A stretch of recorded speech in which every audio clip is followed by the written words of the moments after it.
1 pound elbow macaroni, 1 tablespoon salt for boiling water, 4 tablespoons all-purpose flour, 4 cups whole milk, 1 cup heavy cream, 1 teaspoon salt, half a teaspoon black pepper, half a teaspoon paprika, half a teaspoon garlic powder, half a teaspoon mustard powder, 2 cups sharp cheddar cheese shredded, 1 cup gouda cheese shredded, 1 cup gruyère cheese shredded, 1 cup panko breadcrumbs, 2 tablespoons butter melted, 1/2 cup Parmesan cheese grated.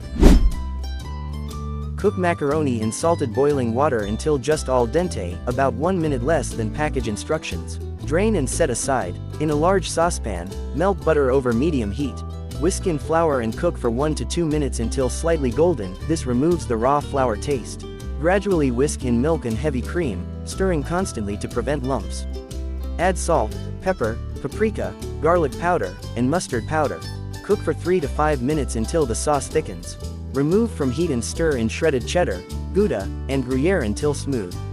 Mix cooked pasta with the cheese sauce, ensuring every noodle is coated. Mix panko breadcrumbs, melted butter, and Parmesan cheese. Pour mac and cheese into a greased baking dish. Sprinkle the breadcrumb topping evenly. Bake at 375 degrees Fahrenheit 20 to 25 minutes until golden brown. Allow to cool for 5 to 10 minutes before serving.